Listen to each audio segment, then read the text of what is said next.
ইজ্জত আলী ভাই তো লোক ভালো না। এত মানুষের ঠকায়, মানুষের জায়গা জমি দখল করে খায়, চান্দাবাজি করে, ধান্দাবাজি করে, এই কয়টা বছর যা করেছে, আর আপনি তার হয়ে আছেন টাকা দিতে।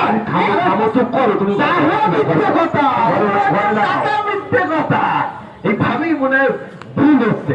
আর শোনেন, আমাদের ইজ্জত আলী মাতব্বরের মতো লোক কি আর এই গাইবান্ধা গ্রামের সদরে আছে? আর তার মতো লোক হয় না, তা দুটো একটা হয়, তা তো আমি কোনো ভুল শুনিনি ভাই। আপনাদের ইজ্জত আলী লোকটা জন্মেরে খারাপ। আরে না না, উনি অত খারাপও না, আপনি এইসব করে বেড়াচ্ছেন। এ ভাই, এই শোনেন, এই তুমি সরিয়ে এসো। এই নেন আপনার টাকা নেন। আমার এইরকম হারামের টাকায় আমার পেটে ভাত যাবে না। আমার ছেলে মেয়ের এরকম হারামের টাকায় আমি ভাত কিনে খাওয়াবো না। আমি জানি না ইজ্জত আলী কিরকম। আমার বাবার বাড়ির জমিটা ওই যে মেরি কেটে খেয়েছে, ধান্দাবাজি করে তার সবার, আর এখন এসে টাকা দিয়ে ভোট কিনতে। এবার কিন্তু সৎযোগ্য প্রার্থী দাঁড়াবে, তারে চিনে বুঝে ভোটই দেবো। আর 2 নাম্বারই চলবো না ভাই। ভাবি শোনেন, মাথা গরম করেন না, হ্যাঁ এনেন, আর লাগলে আরো নেন, কিন্তু আমার ওই মেয়া ভাইয়ের মার্কায় একটু ভোটটা দিয়েন।